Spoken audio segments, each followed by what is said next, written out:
পুরো পৃথিবীটা হচ্ছে নাট্যমঞ্চ, আর বাংলাদেশ হলো সেটার সদর দপ্তর। গুজবের জন্য বাংলাদেশ সবার সেরা। হ্যাঁ দর্শক, একদম ঠিক শুনেছেন। গুজবের জন্য যদি কোনো নোবেল দেওয়া হতো তাহলে বছরে অন্তত 12টা নোবেল থাকতো বাংলাদেশের। দর্শক, গুজবের জন্য যদি বাংলাদেশ সেরা হয়ে থাকে তাহলে ভিডিওটিতে লাইক করে আপনার শোনা সবচেয়ে বড় গুজব কী ছিল সেটা কমেন্টে জানাবেন।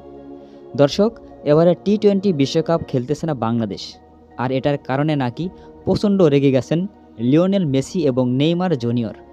এই নিউজগুলো হচ্ছে আমার মতো চুল পাকনা কিছু ইউটিউবারদের নিউজ, যে নিউজগুলো দেখলে মনের অজান্তে হাসি চলে আসে। বাংলাদেশ টি-20 বিশ্বকাপ বয়কট করেছে, এখন এই কারণে মেসি নেইমার কেন রেগে যাবেন? এটা কি কোনো নিউজের মধ্যে পড়ে?